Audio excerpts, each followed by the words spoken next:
My life has been full of things I never thought I would do. I never thought I'd be a teacher. Then I decided to become a teacher. I never thought I'd have a podcast. Then I created Legendary Educator. Finally, I never thought I'd be one of those people who would author a book. Then I wrote the Classroom Formula. Truly, you don't know what you're capable of until you take the leap and actually do it. The Classroom Formula is a guide for new and experienced teachers to improve their performance in the classroom. It's a combination of my own experiences, taking methodologies and strategies that I myself have used in my own classroom, as well as strategies that I borrowed from other experienced educators, most of which have been guests on this podcast. This week on Legendary Educator, I introduce to you the Classroom Formula. Hello teachers from around the world, and welcome to Legendary Educator, the podcast that helps you improve your performance in the classroom and have more engaged and motivated students. My name is Ramis Takawi. I'm a teacher and instructional coach, and I created this podcast because I'm passionate about education and about students achieving their highest potential.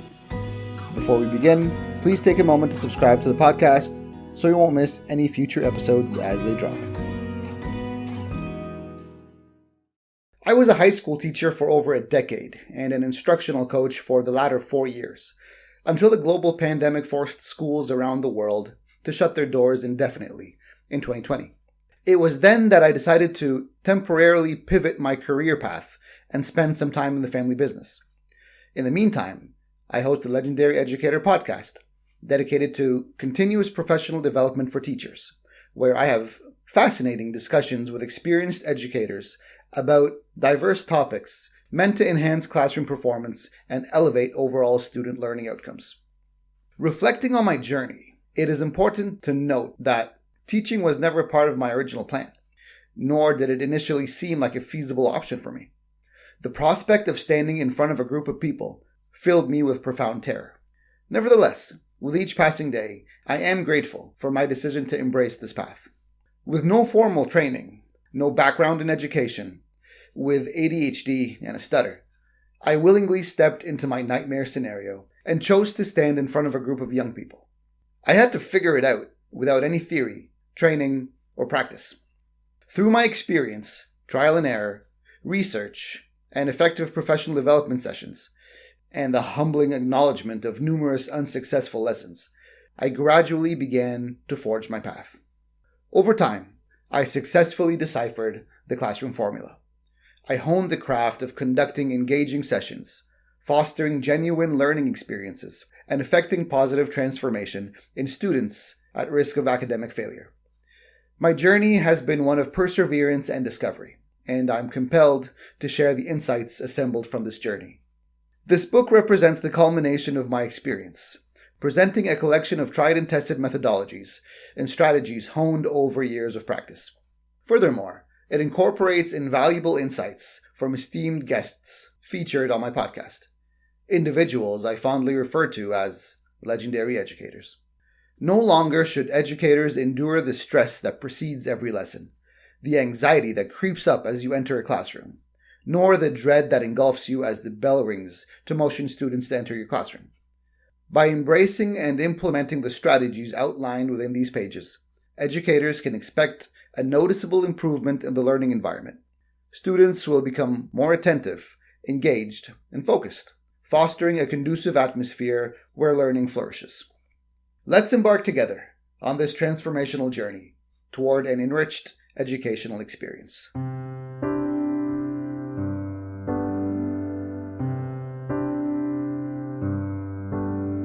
On a hot Monday morning in August, I walked into school for the first time as a first-year teacher, where I was hired to teach middle school English language arts. In August, before back to school for kids, the school hallways and classrooms are eerily quiet, only the murmur and buzz of adults talking and shuffling through the hallways and corridors. On my third day, after several meetings and professional development sessions, I was called into the principal's office. "Congratulations," he said, grinning in a way where I could not tell whether he was happy for me or thinking to himself, "Poor fella." He continued, "The high school English teacher will not be showing up, so you've been promoted to teach high school." I stood quietly for a moment, trying to register what was just said to me. I wasn't sure whether I should be excited or to run for my life. Slowly, my emotions leaned towards a cautious, nervous excitement, unsure what I was to expect. September quickly rolled around, and it was time for the first day of class for our students. This was the day, my very first time entering a real-life classroom with real-life students. Oh boy, back to my cautious, nervous excitement. The bell rang for first period, and my students scattered into the classroom while I sat at my desk at the front of the class. They were looking at me, and I was looking back at them. They were checking me out and whispering to each other about who this new guy was.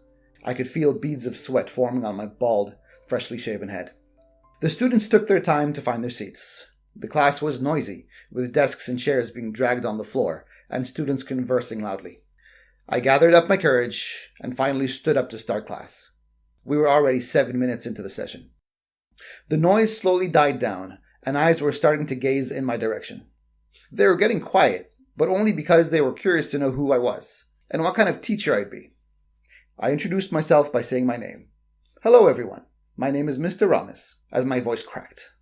Then I started asking their names. One by one they introduced themselves. Naturally, their names went in one ear, out the other. There was no way I was about to memorize 30 names in the span of 3 minutes. Then came time to teach my lesson. I had spent hours preparing notes, creating impressive slideshows, and rehearsing what I would say. I stood at the front of the class next to the board and spoke my rehearsed lines, loudly and proudly. 15 minutes into my session, while I was speaking loudly and proudly, I started feeling restlessness among my students. Whispers were starting to emerge from the back of the class. Several heads were starting to nod, and eyes started to glaze over. I'm pretty sure I even heard a snore coming from somewhere in the back. I commented to those who were chatting and woke up those who were nodding, then continued my lesson, loudly and proudly. But the whispers increased and the nods turned into naps. Even the eyes that were on me seemed to be glazed over and looking right through me, as if I wasn't there. At least the class was quiet. The bell rang and the students stormed off. The next session, I repeated my process, loudly and proudly. During some sessions, I got through the lesson and there was no excessive noise or exaggerated interruptions. But by the time the bell rang, most of the students were in deep sleep. Other times, I would spend most of the session trying to calm down everyone, shushing students, answering random questions, going on ridiculous tangents, or just entirely losing control, and end up thinking about my life choices, praying for the bell to ring to end the pain. I was going through the motions of teaching, but were my students learning? What was leading my students to lose focus, lose attention, or completely lose interest? This went on for a couple of years, until I slowly figured out the classroom formula, what I was doing wrong and what I wasn't doing at all. After which I noticed overall improved behavior, increased engagement, and more learning.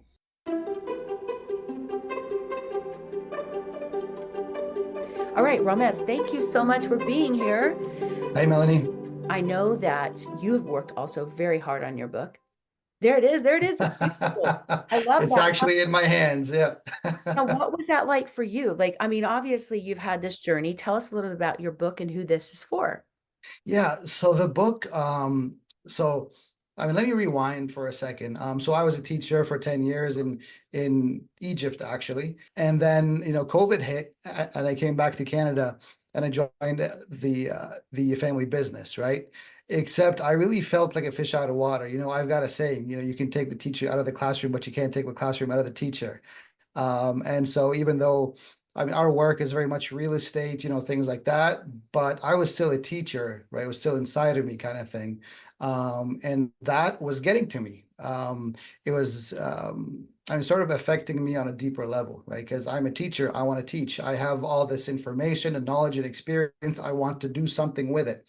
So I started a podcast. I started, Legendary Educator Podcast, which is meant as a professional development for teachers. I have conversations with teachers about, their experiences and their challenges and their success stories. And I put all this knowledge and experience and, information into a book. And so I wrote a book and I put all my experiences, all of my success stories, what sort of worked for me, as well as all the other stuff that we discussed on the podcast, other educators, other experienced educators, and I guess what they shared about their journeys and their success stories. All of that I put into this book. So it's my story as well as a whole bunch of what I call legendary educators who have done it, who have succeeded in their classrooms. And so it's a combination of all this stuff into one book.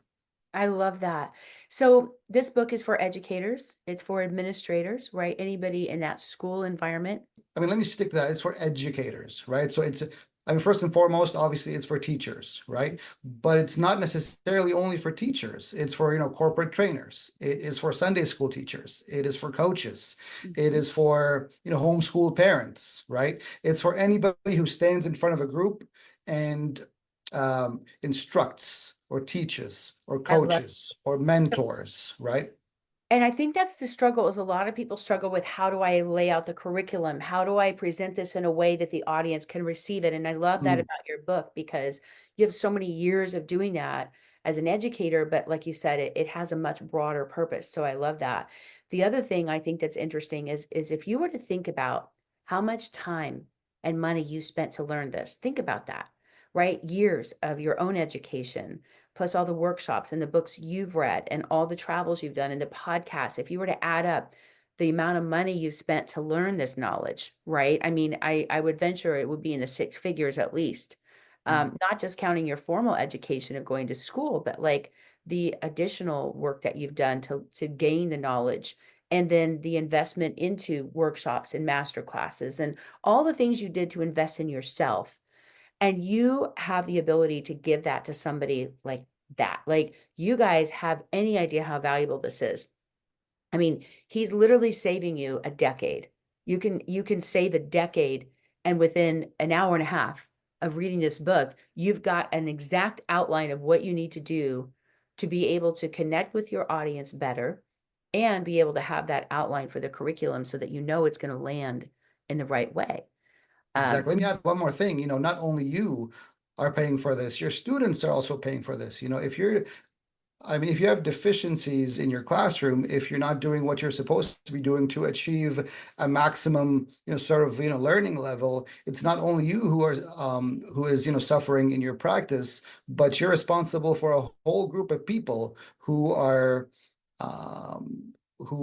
getting all this from you. And so if you have the deficiencies, not only are you paying for it and suffering, obviously, because the classroom management is gonna, stress you out, and the high blood pressure and the health, and what I mean, all that stuff, you're paying for it not only financially, you're only paying for it, in your health as well, and your sort of mental well-being. And your students are also paying for it because they are not achieving how they're supposed to be achieving, and I guess what they're supposed to be achieving, because you're just not at par. No, I love that. It's not only the price you're paying to have this information, but what is the price that your audience is paying for you to not have this, right? Because they're not. A whole generation is paying for it. And you're not. The whole world is paying for it, because we are educating a different, a new generation of people. I like how this is revolutionizing the school system, the educational system, the way that we know it. Because anybody that's in education, or any parent or child that's in that world, in any capacity, knows it's kind of a messed up system, right? And there hasn't really been an update in many, many years. So it's like having this incredible, valuable experience that you're sharing with people is so helpful to everybody that's in that space. I know people personally, I have good friends that are teachers, and they're so frustrated with the school system and all the changes. And there's so many different states that have their own laws that they just change things all the time.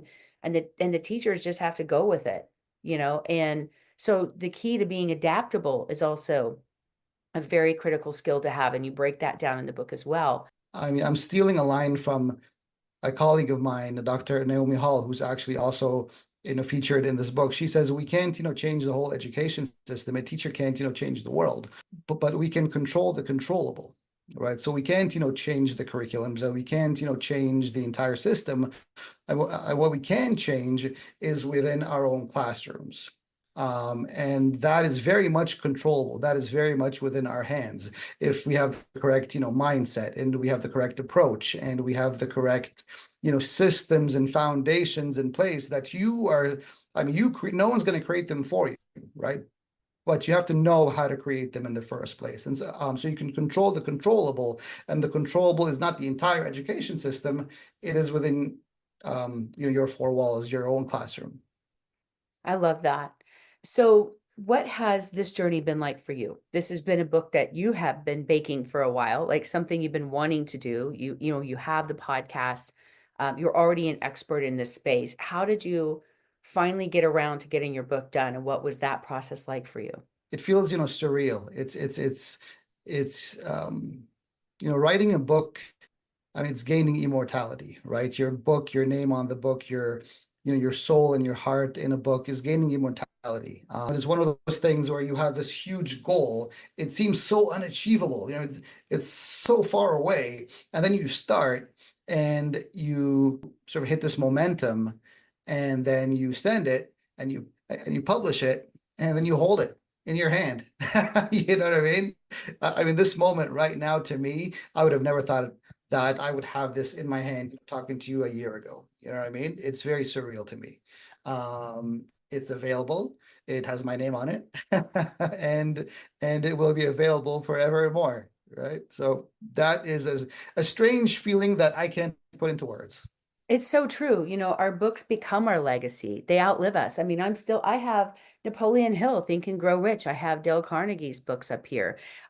Recently, we were at a library doing an event last week, and we got to hold, an original, like one of the original hard copies of gosh, there were Mark Twain books there. There was Rudyard Kipling. It was exciting. And just the feeling of these old books and the way they smell. I don't know why that just gets me so excited. I'm such a book nerd, but it was just like being surrounded by greatness. And Mm. it's like you realize like the knowledge that's in these places.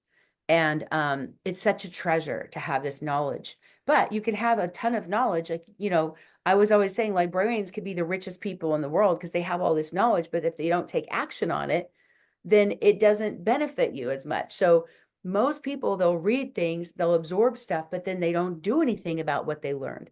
So I love what you have here because you put everything together as kind of like this whole opportunity for people to learn this stuff, but also apply it. So tell us a little bit about that as well.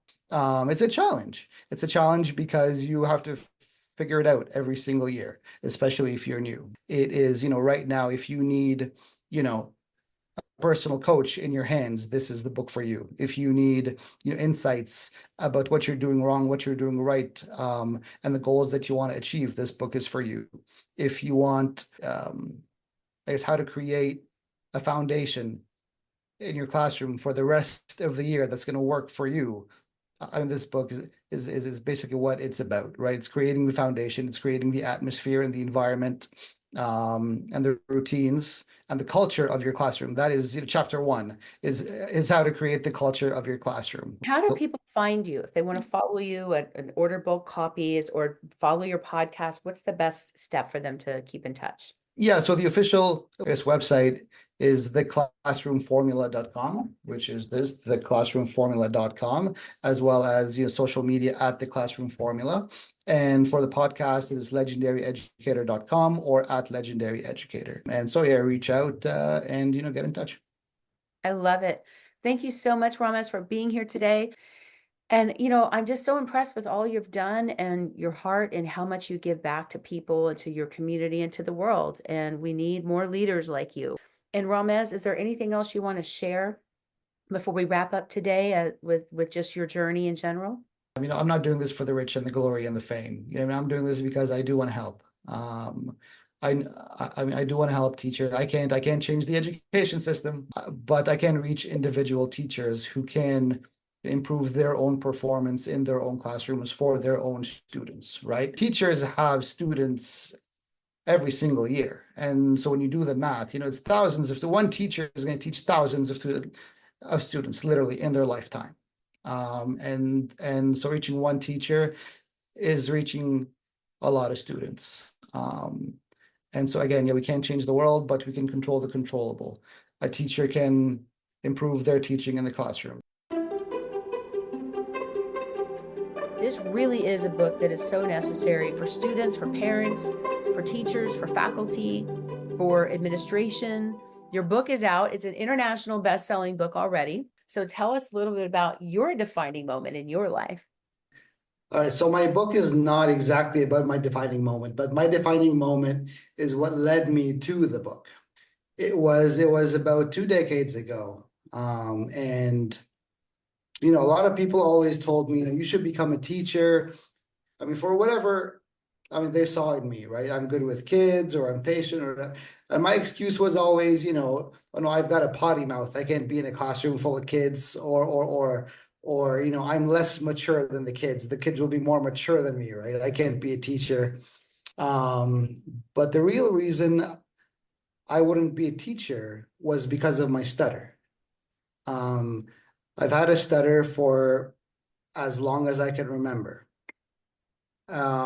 Which leads me to my defining moment.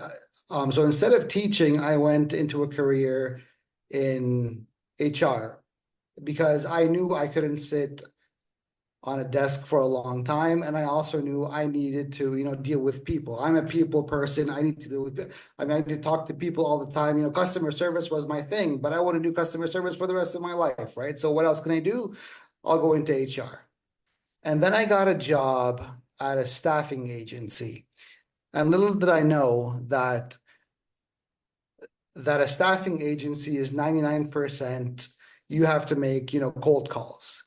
And if you know anybody who stutters, a phone is a stutter's is our kryptonite. We don't like the phone, right? We don't like the phone. We don't like making calls, especially to people we don't know. And so I didn't know that when I applied and I got the job. I thought I'd be, interviewing people, dealing with people face to face kind of thing. But in the 2 weeks I was on this job, I think I made maybe 2 or 3 calls, right? I avoided like the plague, but I had to make the calls, and those calls were just, horrible calls. Inevitably and unsurprisingly, I got fired from that job.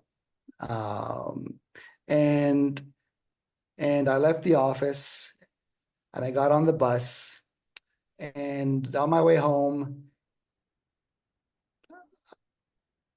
I cried. I mean, I was a 20-something-year-old on a bus, sitting by myself, and I cried in silence. I cried not because, not because of the job. It was a crappy job, right? But I cried because I felt, for the first time in my life, I felt the weight of the disability. And that was the defining moment, where that moment I decided that disability would not affect me anymore. I mean, it was a terrible time. I mean, it was a terrible moment in my life, but at the same time, looking back at it, it was a good time, because I said, F this, F this feeling. I don't want to feel this feeling anymore, right? And because of that moment, I went into teaching. I became a teacher, and I stepped into a classroom full of, a number of young people, which I would never speak in front of people, right? It was a nightmare for me, right? But I stepped into a classroom full of, 30 young people, and I did it. I became a teacher. I did not have any background information, teaching was never in my plan. So I never had the training, I never had the education, I never went to teachers college, never got a BEd or whatever, but I went into the classroom and I figured it out.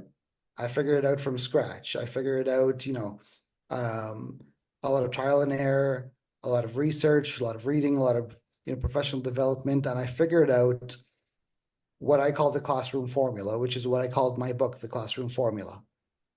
And that moment, it sort of changed my life, because, then I made a podcast, who in my situation would make a podcast, right? Of course, thanks to editing. I do a lot of editing. But I've got a podcast. I became a teacher, and eventually I spoke in front of a classroom. I spoke in front of the whole school, right? And and again, because of this, of the decision in the on that day, I felt comfortable speaking in front of, hundreds of people, whether it was my peers at the school or the entire school, including all the students. I mean, I felt on that stage in that classroom, I felt comfortable for whatever, I don't know what the reason was, but maybe it was because of that decision. And that was my defining moment, which led me to become a teacher and which led me to, write this book. So your book, so first of all, thank you for sharing your story and for that vulnerability, because who would have thought, if there's other people out there watching who have the same issue or the same disability of stuttering, and how the impact of connection and communication affects you and shuts you down when you have that fear of talking to people. And now you became not only a communicator, an educator, a speaker, an author, having a podcast. Like, you've overcome so much. So I just think that's, I hope that you celebrate that and realize how far you've come, because this is just an incredible story, an incredible journey. So tell us why you created this book for teachers. Like, what do you want to help teachers overcome with this book? I mean, this book is the book I wish I had when I first went into the classroom. It is the do's and don'ts. It is the bewares, right? It is the thou shalts and thou shalt nots. When I was a new teacher, a green teacher, obviously I didn't have the background. I made the mistakes and I did what I thought was right. Obviously, it was not. It is the book that it's the shortcut, right? It's the book that is gonna, is gonna basically have you start, hit the ground running. It is for new teachers. It is for veteran teachers who've got. All teachers have challenges, and so it is the book that deals with those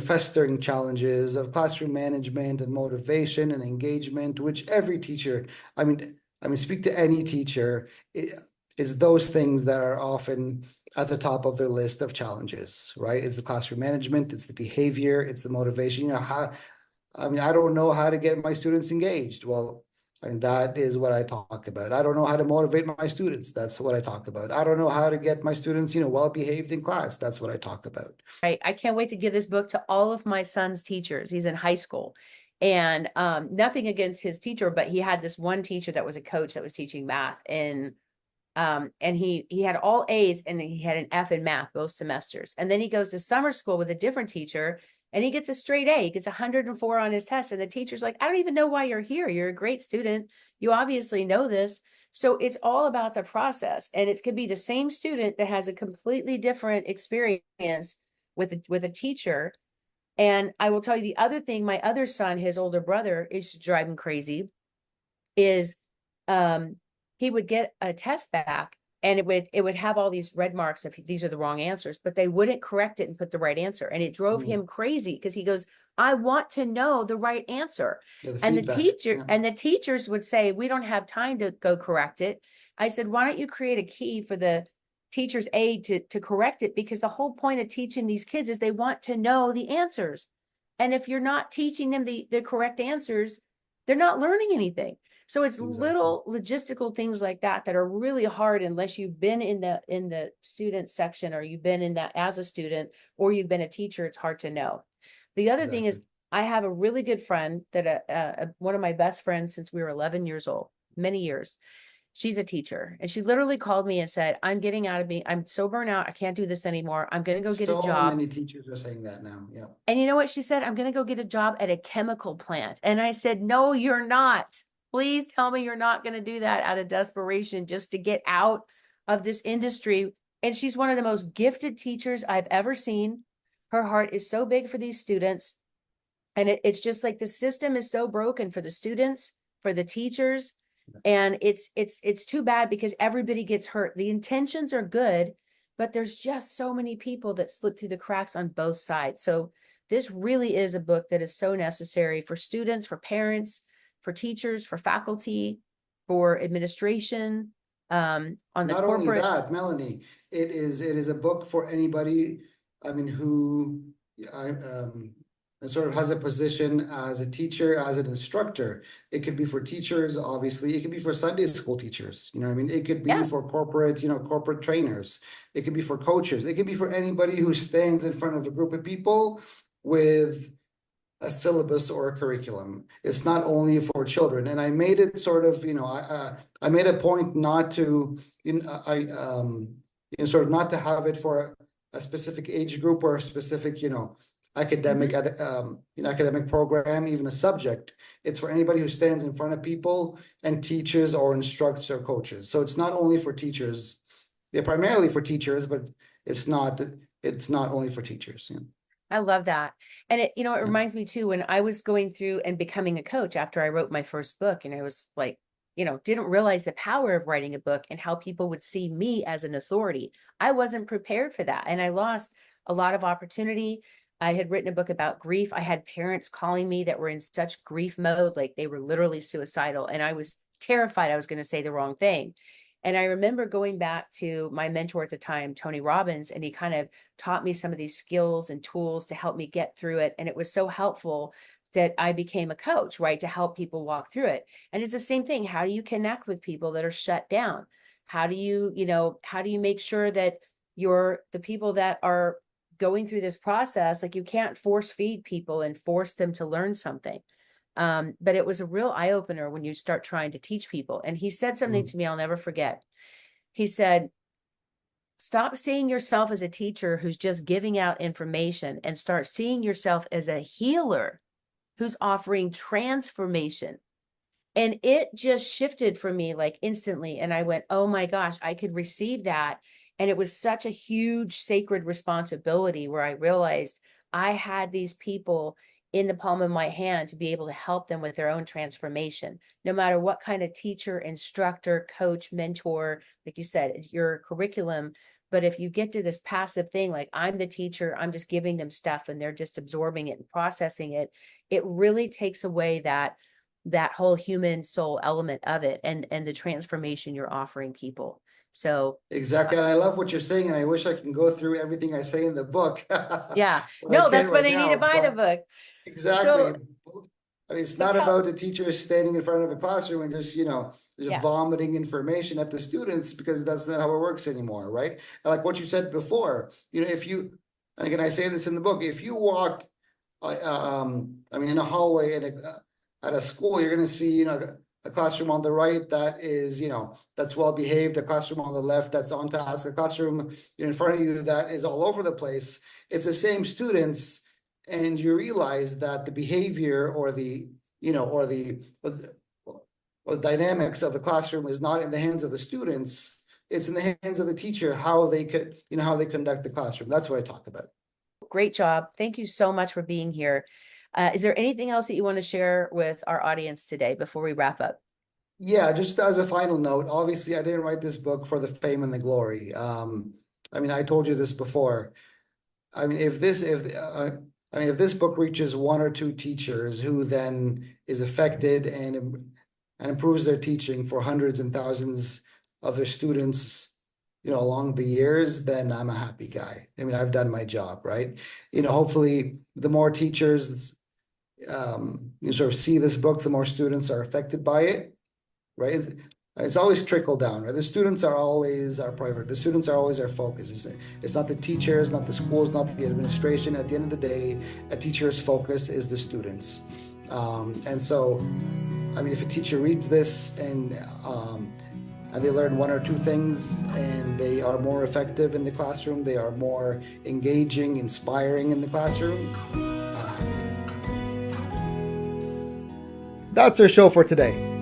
Share this episode with your teacher friends who might benefit from listening to it. Don't forget to rate this episode and subscribe. I'm Ramis Takawi, and this is Legendary Educator. Thanks for tuning in. I'll talk to you next time.